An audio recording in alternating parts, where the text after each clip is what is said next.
injustice in the world. TNC takes them out themselves. What's going on? Yeah, why? That could have been an option for Omega as well to help with the mid prio alongside the Farsa. Why are these two teams working together to let the Fanny have a free go? Yeah. There's a Franco ban too. And even Omega can go ahead and take away the Grok if they want to go for that.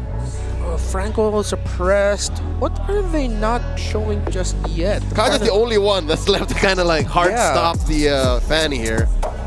Ruby too. Like this, Ruby. These are all the heroes left. Yeah, Ruby Rome would actually be okay. Maybe that's what they're talking about. But in terms of the rotational speed, you're going to lose that. Yeah, it's not especially a Chaknu thing too. Like we don't see Chaknu like in the history of his career. I really think he's going to end up with a Grok, man. If he doesn't, I'll be quite surprised. My Iron Fist. Oh, that would have been a good stopper too. Why is TNC taking that out? They're working together.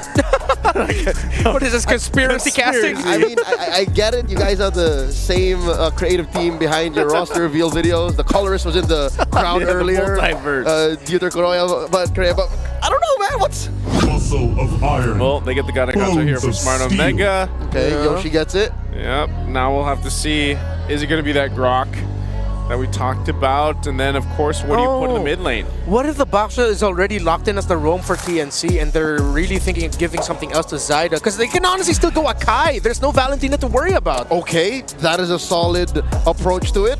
And with that, I think they're okay. It's not so bad anymore if you do Akai. Yeah, they can go Akai Valentino or Akai Eve together. Yep. Well, no, you're going to get jumped on by the Gattacacho and the Fanny. That might be too rough on you. I'm trying to think of other mid laners with the juice and you know, I'm getting off of Etomax's back. Like, I'm okay.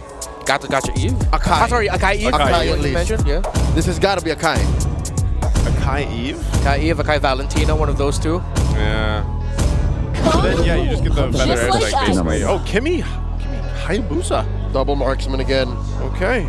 Renmar, I think they heard you and they said they were lacking basic attacks. Here's all of it. Yeah, for game number 1.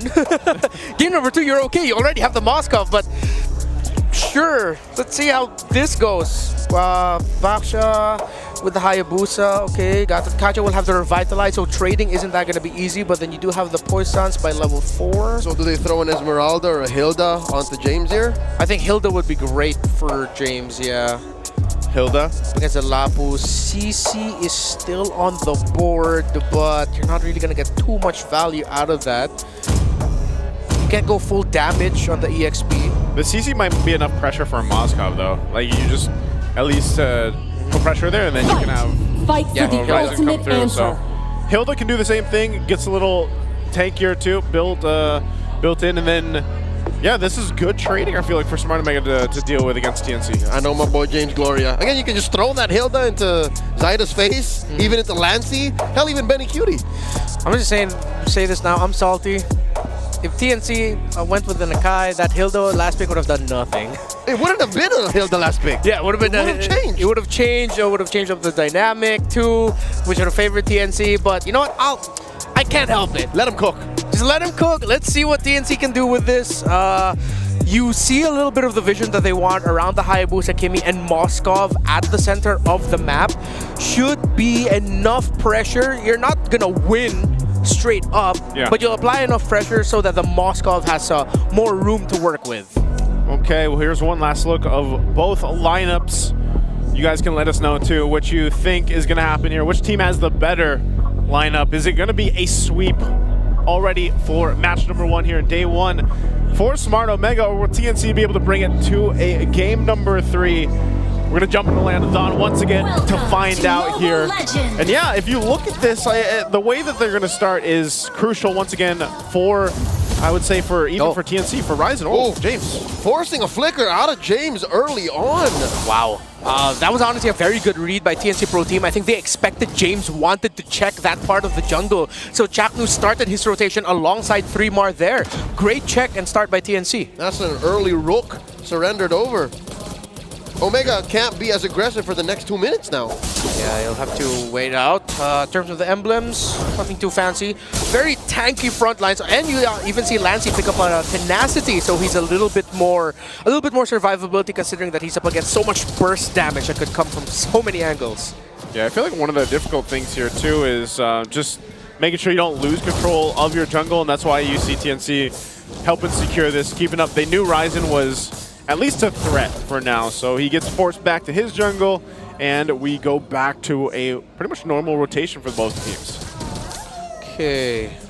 Oh, quick fun fact about Chaknu. 4 years, 9 months, and 28 days ago was the last time Itomax, Chaknu, and Benecutie played together. We did mention that earlier. It was the battle for third between Execration and Onyx. I believe it was... Season 8. That was Season 8? Yeah, that was my first season. Whoa! That is TNC catching James deep behind enemy lines. First blood drawn by the Phoenix Army.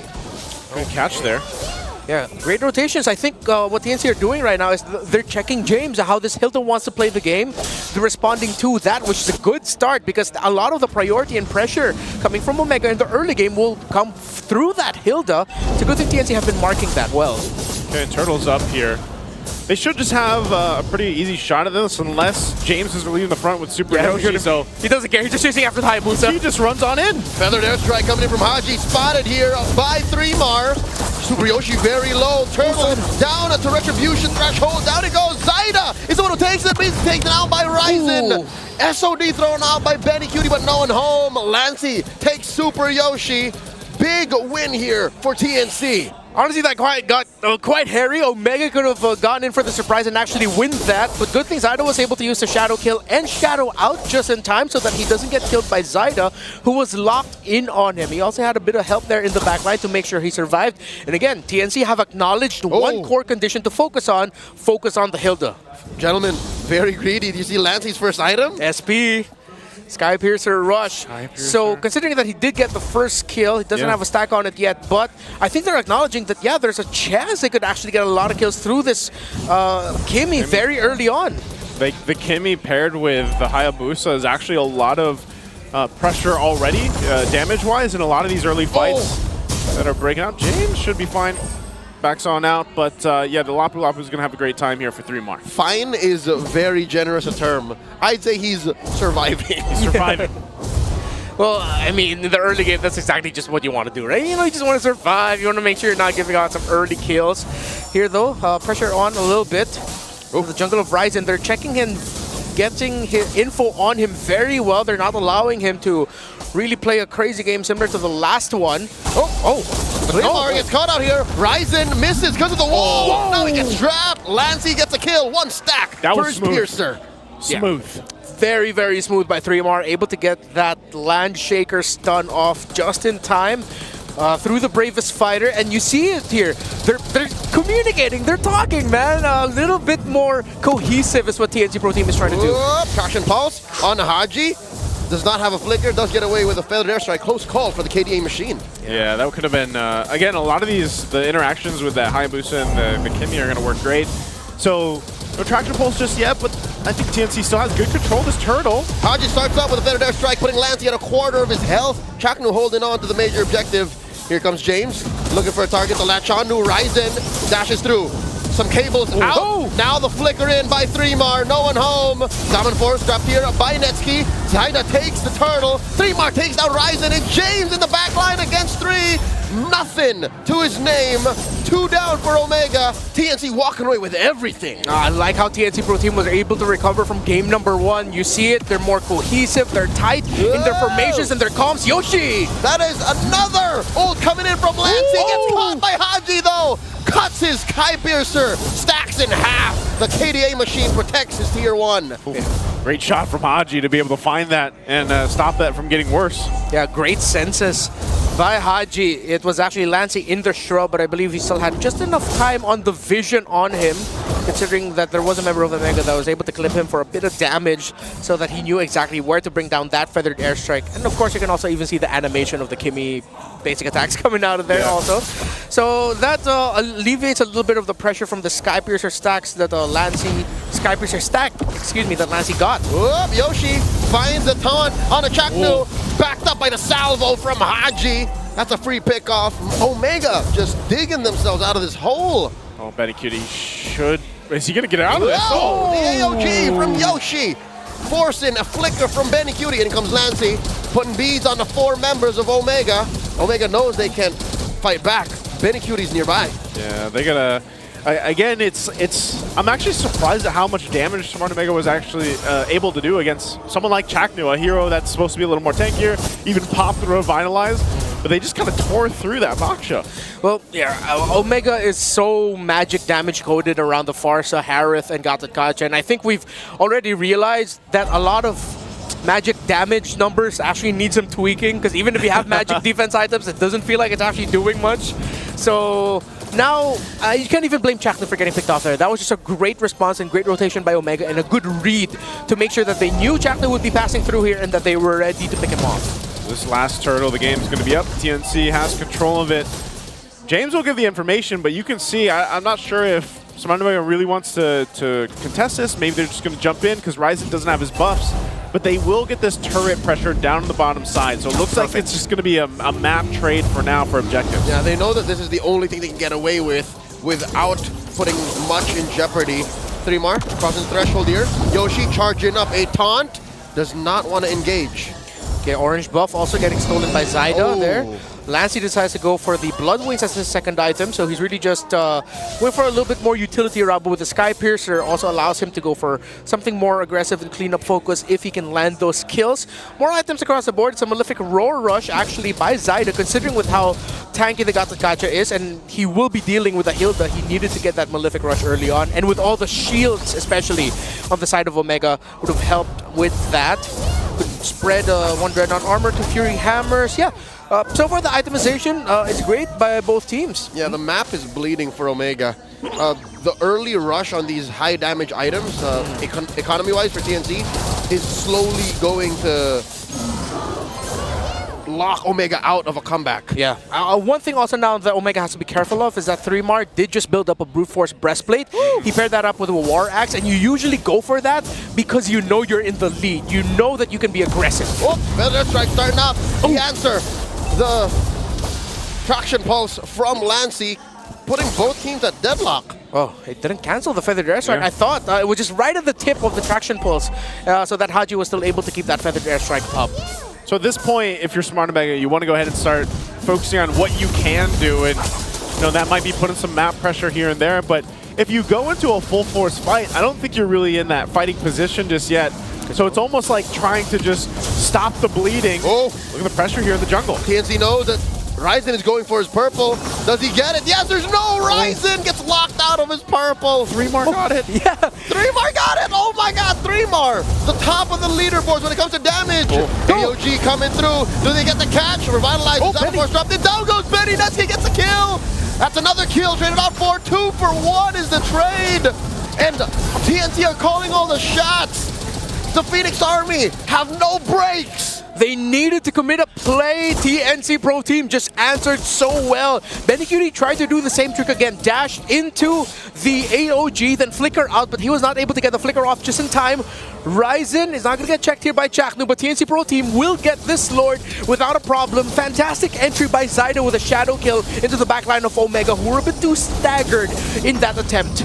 And let's take a look at the replay here, once again for this fight, brought to us by Infinix. You can see this, Benny will go down, gets pressured. AOG lands really good, but then Smart Omega is just in this position where Zyda goes in, finds that backside, 3mar 2, so tanky that just kind of cuts off the team from even trying to do anything off of that. So this is a Lord now secured for TNC. They're going to go ahead and march towards the base of Smart Omega, and we'll see. You're 4K behind. You don't have too much yet just to be able to kind of hold on unless you're really relying on Netsky's damage. Let's see what he's got. He's got a Feather and a Starlium Scythe. That's it for now. But some of that damage, again, that plus the Feathered Airstrike from Haji is something to be respected, I feel like. And now you have that Blade of Hepsies picked up by Ryzen. Yeah. I don't know if the Holy Crystal will be a legit power spike for Netsky. Like, will that be enough? Is he even going to be able to swipe and dash around? Yeah, usually just the Holy Crystal, once it's locked in the third, should be more than enough because you're paired up with 2 other major magic damage dealers in the Gatotkacha and the Farsa. So it should be okay, and that's where TNC needs to be a little bit more careful. They do catch Super Yoshi. forcing the pop on these holy shields. All three get taken down. Omega keep their inhibitors.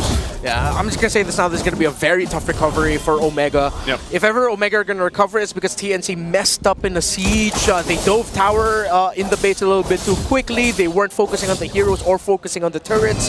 That's like the main condition for a turnaround right now for Omega. Yeah, I feel like you have to... It has to slip out of your hands really quickly to mess this one up. Yeah. Ryzen is starving.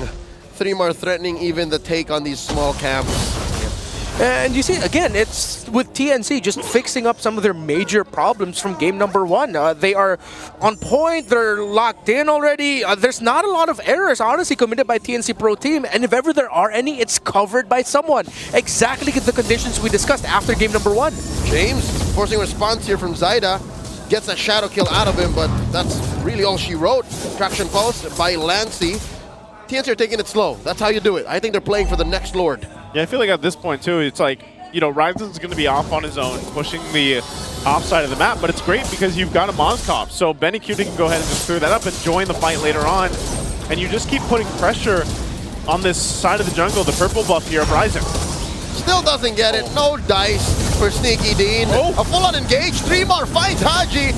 Super Yoshi forced to use the AOG defensively. 3mar is straight up in your base. Can he get out of here? Does still have a flicker. Super Yoshi, all of them, the remaining members of OMG inside the base collapse onto this Lapu Lapu. He refuses to go down. Much like his debut in Season 7. It's like it's 2021 again. 3mar in your face. He is so back, and look at the teamwork. Jackson was on the other side of the wall, popped his Revitalize, and told 3mar, dude, stick next to the wall so that you can heal through. Lancy was also providing covering fire. That's the teamwork that we were looking for from TNC. James diving into 5 members of TNC. Dies in an almost instant. Ryzen, he's got a dream, but TNC blocks him out of it. Oh, feathered airstrike alongside Netsky takes down Chaknu. Here comes the rest of them. Netsky goes in, serving up a kill to Benny and Zyda. And they do find one more in Super Yoshi. I think it's safe to say, gentlemen, we're going to game 3. Yeah, my goodness, Zyda, the shadow in and the shadow kill was perfect. That felt all the way from not just downtown, but from out of town. That was nuts. Oh, can they end it here, though? Ryzen's up and James. The mid turret and the bottom go down. We are so far from Omega getting a comeback. It's just Ryzen left. The base cracks. TNC takes us to game 3. We said they had to adjust, and that's exactly what TNC did, even more so as they come in.